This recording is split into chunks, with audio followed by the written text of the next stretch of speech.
ไปดีพี่น้องผู้สุขทุกคนทั้งส่วนพี่น้องจ้ามันตกแห้งคักแห้งแน่ทั้งฝนทั้งลมพี่น้องเลยไม่ว่าแล้นมาสั่นมาเปียกเบิดแห่งซักผ้าไว้โอ้ชีวิต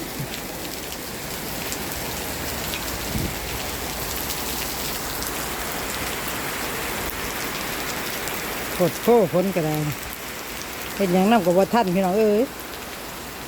ตกแห้งคักทั้งลมพร้อมจากลงมาทั่วฝ่ายอยู่มันหมดแน่แจ้งแน่อยู่หั่นแหละดีว่าเก็บผ่าสั้นพี่น้องเลยซ้ำนี่นะตกจากน้องซ้ำนี่ติก็ยุดนี่นะปัญหามันมีแต่ลบนี่พี่น้องเลยลบเนี่ยเห็นลบมั้ง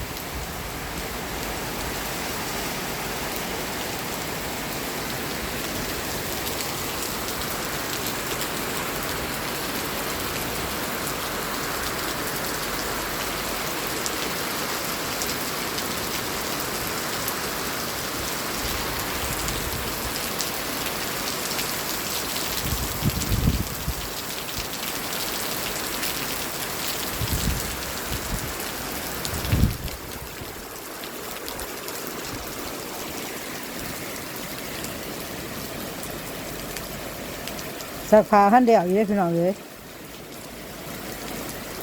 ทั้งข้าทั้งอยู่ปันจากค่ะ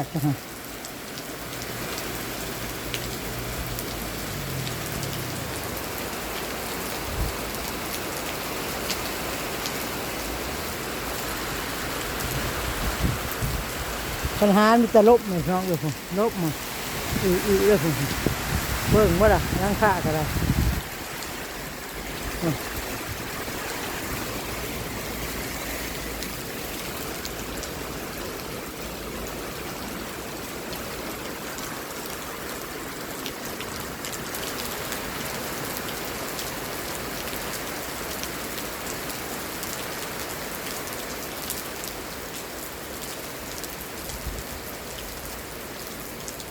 ก็บ่แห้งซับมัน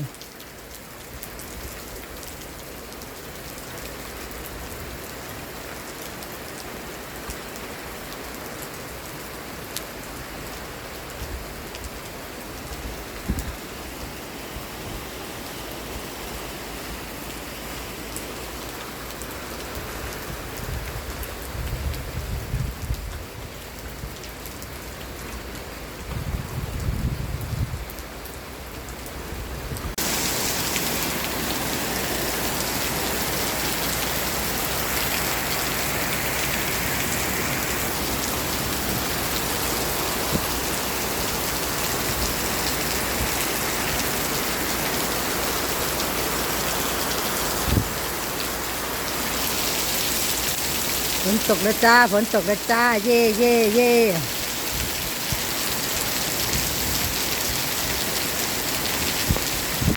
ฝนสาดแล้วจ้าฝนสาดแล้วจ้า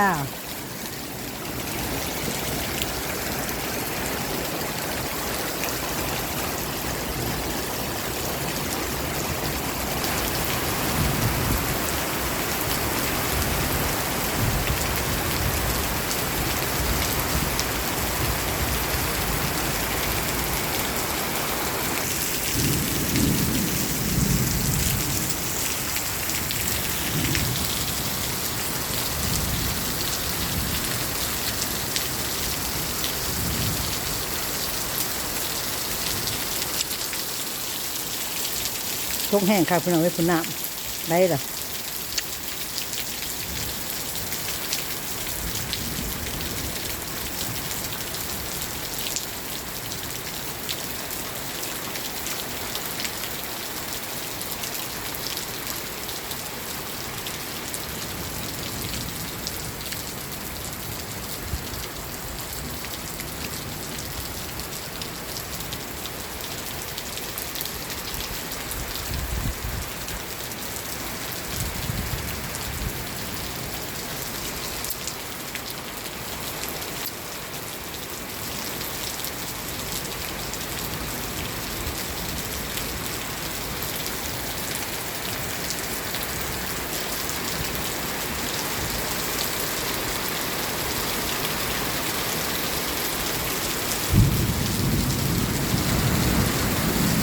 ห้งคักพี่น้องเอ้ยแห้งคักแห้งคักเอาจากมาฝนเทลงมาเทลงมาเทลงมาเอาเบิ้งพี่น้องฝนเอาหมอกฝนของพี่น้องโอ้ยร่มพี่น้องร่มเห็นร่มมันต้นแห้งคักพี่น้องเอ้ย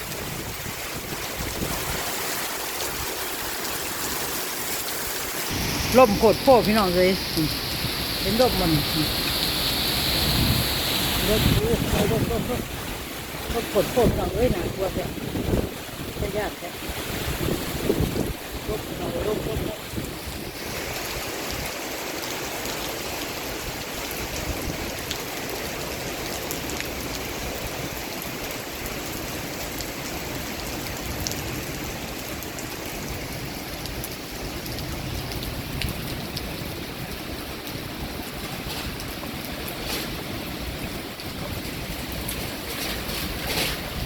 ร่มพี่น้องร่ม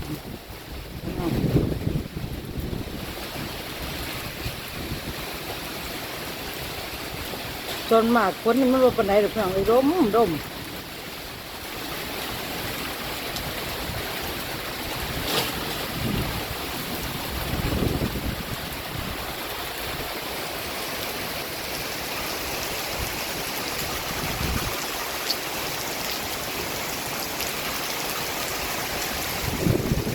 ทั้งฝนทั้งร่มพี่น้องเอ้ย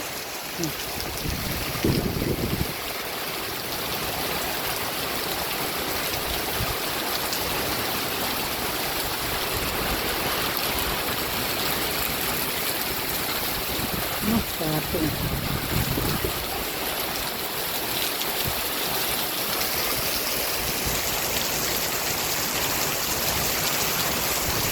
ลบแห้งได้แต่พี่น้องจากคลิปนี้ก็ขอจบไปเพียงเท่านี้แล้วเพิ่งเด้อฝากพี่น้องก็ได้กดแชร์กดติดตามกดปกระดิ่งแจ้งเตือนจากทั้งลมทั้งอันนี้มันลมแห้งได้เพราะว่าย่านค่ะมันฝนมันสาดฟอกค่ะคลิปนี้ขอจบไปเพียงเท่านี้จ้ะพี่น้องจ้าบ๊ายบายจุ๊บๆจ้า